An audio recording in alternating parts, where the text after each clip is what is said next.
All right, tomorrow night, the big fights go down. Yes, of course, it's a shame. John Jones versus Stipe Miocic is not taking place. We have to wait till next year, but guess what? We still have an incredible night of fights.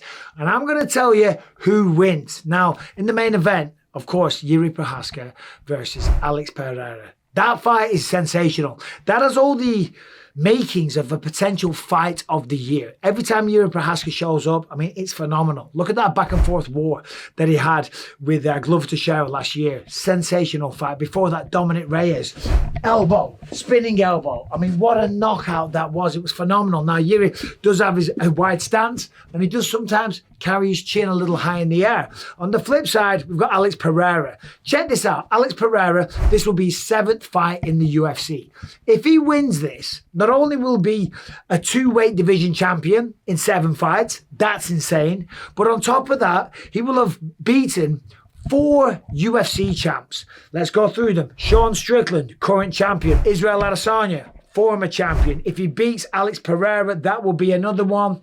And who is the 4th? There is a 4th, but I can't remember right now because I'm live on camera. I'm getting a little bit nervous, but it's phenomenal. As we know, he's a great kickboxer. And last time against Jan Blachowicz, Pereira showed improvements in the grappling.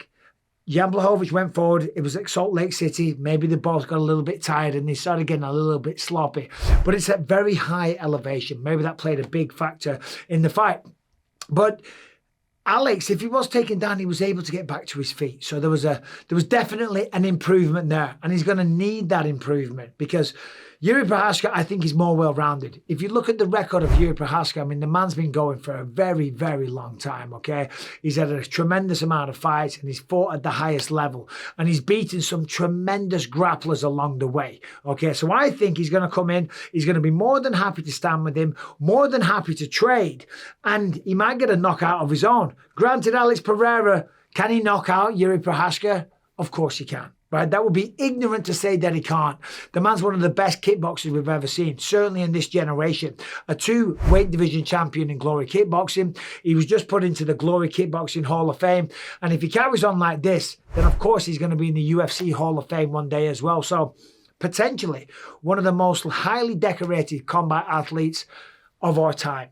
Right? I mean, that's what we're dealing with here. So how's the fight going to go down? Well, I think Jiri Prochazka, yeah, more ways to win. Yes, the man's a samurai, but that ain't no bullshit. That's how he lives his life. He lives by the code of Bushido, the code of the warrior. And he's been away for a year, right? He injured his shoulder. He stepped away. He relinquished the belt and he's come back to take back what he rightly feels is his. I'm coming! Now, yesterday, you probably saw the video. I was messing around and I just went to do a little takedown. Boom, straight away, hit me with an uppercut. The reflexes on the man. He is on point. He is sharp. He is dialed in. He is focused. And he's hungry. And Jiri feels that perhaps the division moved on without him and then the sport forgot about it. So he's coming back annoyed. Let's remember, a lot of people have fought for this belt. Jamal Hill had to relinquish the title as well because he tore his Achilles tendon.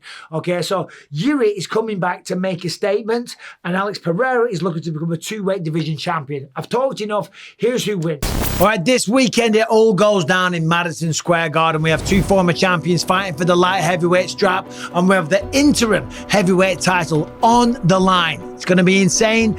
And as always, I got an insane offer for you. I've partnered with DraftKings and all you got to do, new customers, sign up to the DraftKings Sportsbook, use the promo code BISPING, bet $5 on any fight, and you will be rewarded with $200 in bonus bets instantly. Stay in on the action and use your $200 in bonus bets on DraftKings same fight parlays for a shot at an even bigger payout. Combine multiple bets from the same fight, including number of rounds and method of victory. And if sports betting is not yet available in your state, then don't worry, you can still join in on all the fun with DraftKings Daily Fantasy. DraftKings is offering huge contests this weekend with massive cash prizes up for grabs. So, as I said, Madison Square Garden, that is the most iconic venue on the planet. We have the best fighters on the planet and the best offer on the planet. Sign up to DraftKings right now. Use the promo code BISPING, bet $5 on any fight and receive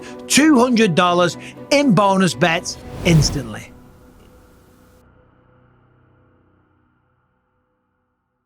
I think Jiri Prochazka gets the job done. I think he can stand with him. I think he can take his best shots. And I think he has the ability to knock him down as well and to knock him out. He made his UFC debut against Volkan Oezdemir. No time, man that used to knock people out like this, right? Because he would run through people.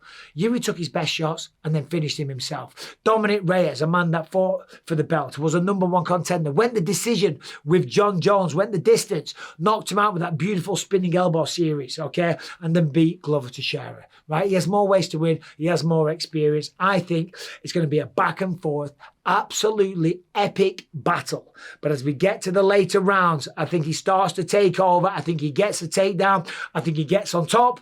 And he finishes by way of ground and pound from mount. He had Glover Teixeira in that position a few times as well, and Glover, being so experienced, was able to get out of that one. So there it is. Jiri Prochazka, he takes the belt. And who does he fight next? He fights Jamal Hill. Jamal Hill is ready to go. Jamal Hill is pissed off. I spoke to him yesterday on my podcast, and he's annoyed that this fight is going down. He said they're just going to be custodians. They're going to be placeholders for what is rightly mine. So whoever wins this fight against Jamal Hill, that's going to be an incredible fight. But that's taking place next year. Co-main event. I don't even need to say, you guys know that I'm picking Tom Aspinall. I like Sergei Pavlovich. I think he's an incredible man. I think what he brings to the table is phenomenal. Both of these men stack up so well. They're both 6-1 in the UFC. They've both got the fastest finishing time or the shortest fight time in the UFC. Tom's at 1, Sergei's at 2. But what they're going to do when they shut that cage door, Sergei's going to go forward. He's going to try and cut the cage off. He's going to back Tom up against the fence. If he can back Tom up against the fence, well, guess what? He has nowhere to run, nowhere to hide, and Sergei can tee off. Tom's got to dance around. Tom's got to be light on his feet. He's got to use a lot of feints like this one. Jab out, dance around the octagon here. Again, jab out, dance around the octagon. Maybe throw some kicks. Oh, I almost tripped myself. I did trip myself up. He's going to throw some kicks, okay? Guess what? Tom's going to throw a lot of lead kicks, because if you throw lead kicks here, right, Sergei has to block it.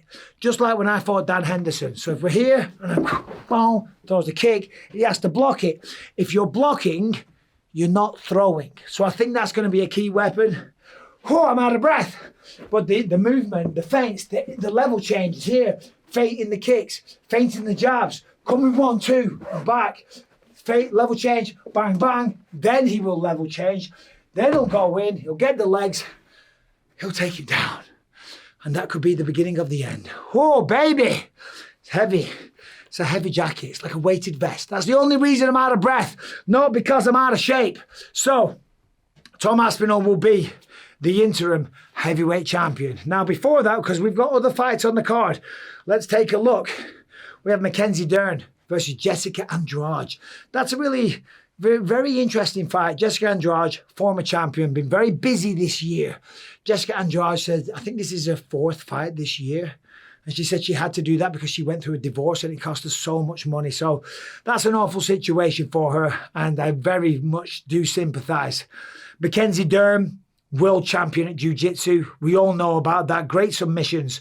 And on the feet, she's very, very aggressive. She's a little sloppier than Andrade, okay? She's a little wild. Even though she trained for a long time with my very close friend and coach and mentor, Jason Perillo, still gets a little carried away, still overextends at times. She's got to be careful against Andrade. Andrade has real knockout power. But if Mackenzie Dern can take her down, she's going to take home the win. And I believe that she does that. I believe she gets her up against the fence, gets a takedown, and gets a submission. Now, before that, it's the fight of the night. I'm calling it right now. Matt Favola, the steamroller, going up against Benoit Saint-Denis. Okay? Benoit Saint-Denis, fighting out of France. This man's incredible, okay? He's a very, very intimidating figure. When you look behind his eyes, you know that man has seen some real action. And of course, he was a part of the French Special Forces, okay? So he's seen real action, okay? He's got great skills to go with that intensity as well, though. Good boxing, good hands, good well-rounder. Matt Favola, same thing. He's got knockout power as well. It's the New York native going up against the Frenchie, okay? Going down in Madison Square Garden. I think Benoit Saint-Denis might take that. But who knows? Who knows? Benoit Saint-Denis, and opening the card, the main card, Diego Lopez taking on Pat Sabatini. That's a sleeper. There's a reason this fight's in the main event. Diego Lopez stepped up short notice, took on Movsar Evloev. Very short notice, right? Against the guy that nobody wants to fight. Almost submitted him on several occasions, okay? And then in his next fight, came back, got the job done in round 1. Great hands, beautiful jiu-jitsu. And Pat Sabatini, fantastic boxer, a Division 1 wrestler. I mean, this man is a tremendous mixed martial artist. I'm going to go with Diego Lopez via decision. Was it Diego Lopez? Yeah, I was thinking Diego Sanchez. Diego Lopez gets the job done via decision, and that's it. Madison Square Garden will deliver, once again, another night of epic fights, and I will prove that I will be right. DC came after me, talking shit. Why are you kissing Tom Aspinall's ass? Well, okay, we are friends, and I'm not being biased. I'm basing it on what I've seen. I'm not commentating the fights, so I can make some picks, but right now, I gotta go. Thank you for watching. Enjoy the fights. This one is gonna be epic. I'm telling you right now, this is gonna be epic. So, UFC 295, Madison Square Garden, New York City. Let's go.